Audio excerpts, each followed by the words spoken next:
आपका भरना ही छलकने की नियति है।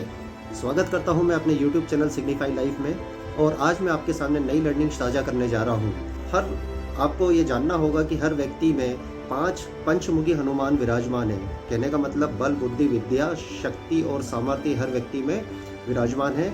हमें सिर्फ इस वरदान को शुभ करना है।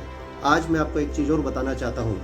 बिना ऐसा कोई बीज जो अंकुरित होता है वो बिना अक्ल के अंकुरित नहीं हो सकता। हमें हमारे सनातन धर्म की जो शिक्षा पद्धति उससे हमें अपने आप को कनेक्ट करना ही पड़ेगा, तभी हम कोई चीज़ें क्रिएट कर सकते हैं। तो मैं इसी संदर्भ में आपके सामने कुछ चीज़ें शेयर करना चाहता हूँ। हो सकता है कि चीज़ें आपके तथ्यों को समझाएं और आपको महसूस कराएं कि हमें चीज़ों को किस तरीके से प्रेजेंट करेंगे तो हमें क्या लाभ होगा। हमारे सनातन धर्म में कहा जाता है ब्रह्मा, विष्णु और महेश। ब्रह्मा को क्रिएटर बोला जाता है, जनरेटर बोला जाता है। विष्णु भगवान को ऑपरेटर बोला जाता है और डिस्ट्रक्टर मतलब जो विध्वंस करते हैं उनको शिव बोला जाता है। लेकिन ये एक दूसरे के बीच में बिना ये जोड़ी है दोनों की, मतलब ये बिना समागम के चीज़ें क्रियान्वित नहीं हो सकती।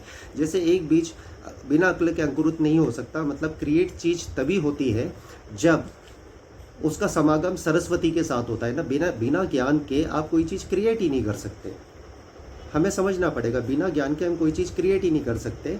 और इसलिए ब्रह्मा जी का समागम हुआ है सरस्वती के साथ। बिना सरस्वती के ब्रह्मा जी सृष्टि की रचना नहीं कर सकते।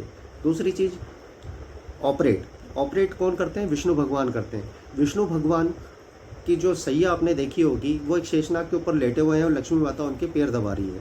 आपको ये समझना होगा कि अगर हमें कोई चीज़ ऑपरेट करना है तो उसमें हमें धन की आवश्यकता पड़ती है। और धन, लक्ष्मी तभी आपके पास आएगी जब आप पुरुषार्थ करोगे। पुरुषार्थ, लक्ष्मी को बुलाना नहीं पड़ता, लक्ष्मी प्रकट हो जाती है। अगर आप पुरुषार्थी बनोगे तो लक्ष्मी आपके साथ आपके पैर दबाएगी। और विष्णु भगवान जो शेषनाग पे लेटे हुए, जो जिंदगी की सबसे बड़ी झंझट है, जो सबसे बड़ी बला है, उसको वो सैया बनाकर लेटे हुए हैं और लक्ष्मी मैया उनके पैर दबा रही है। मतलब ऑपरेट अगर कोई चीज़ करनी है आपको धन की आवश्यकता होगी। धन तभी आएगा जब आप पुरुषार्थ करोगे, कोई चीज़ नॉलेज प्रोवाइड कराओगे, संसार में कोई वैल्यू ऐड करोगे, तभी चीज़ें क्रियान्वित होगी। तो ऑपरेशन के लिए आपको धन की आवश्यकता है। फिर तीसरी चीज़ आती है डिस्ट्रक्शन, शिव की, जो कि विध्वंस करते हैं। अगर कोई चीज़ नई चीज़ क्रिएट करनी है तो हमें पुरानी चीज़ों को डिस्ट्रक्ट करना पड़ेगा, तभी हम नई इमारत बना सकते हैं। तो हमें बिना नई इमारत बना सकते हैं। और नई इमारत तभी बन सकती है जब हम पुरानी इमारत को तोड़ें। और पुरानी इमारत जब टूटेगी उसके लिए आपको शक्ति की आवश्यकता होती है। शक्ति इसलिए कहते हैं कि शिव के साथ शक्ति का समागम है। तो हमें हमारे जिस तरीके से हमारी शिक्षा पद्धति हमें सिखाती आई है उसी के हिसाब से हमें चीज़ें निर्मित करनी और क्रिएट करती जानी है। कोई भी कार्य हम करना चाहते हैं तो सबसे पहले हमें अपनी सरस्वती को साथ में रखना होगा। चीज़ों को जनरेट करने के लिए हमें सरस्वती को साथ में रखना होगा, तभी हम चीज़ें जनरेट या क्रिएट कर सकते हैं। ऑपरेट करने के लिए हमें धन की आवश्यकता होगी, तो लक्ष्मी हमारे पैर तब दबाएगी जब हम हमारे इंटेंशन, जैसा कि मैंने अपने पुराने वीडियो में भी शेयर किया था, नियत ही नियति की माँ है। जब आपकी नियत साफ होगी कि आप लोगों की सेवा करना चाहते हैं और आप पुरुषार्थ करना चाहते हैं जिससे लोगों की ज़िंदगी में बदलाव आएगा, तो फिर लक्ष्मी जी आपके पास प्रकट हो जाएगी। तीसरी चीज़ है डिस्ट्रक्शन, शिव और शक्ति। नई चीज़ तभी निर्मित होगी जब पुरानी चीज़ों को आप विध्वंस करेंगे।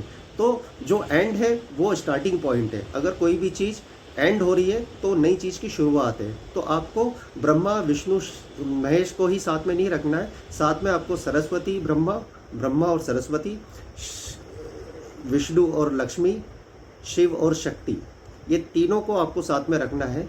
यानी पार्वती मैया को भी साथ में रखना है, आपको सरस्वती जी को भी साथ में रखना है, आपको लक्ष्मी मैया को भी साथ में रखना है। तभी आप कोई चीज़ क्रिएट कर पाएंगे। आप जितना ज़्यादा कंज्यूम करते हैं उससे ज़्यादा अगर आप क्रिएट करेंगे तो ये दुनिया उतना ज़्यादा आपको देगी जितनी आप अपेक्षा भी नहीं कर सकते। अगर आपको ये लर्निंग अच्छी लगी हो तो मैं आपसे आग्रह करूंगा कि आप मेरे YouTube चैनल को सब्सक्राइब करें, उसमें कमेंट्स करें और उसमें क्या सुधार चाहिए आप मुझे अवगत कराएं। मैं उसको रेक्टिफाई करूंगा आने वाले वीडियो में। और आपका दिन शुभ रहे। धन्यवाद।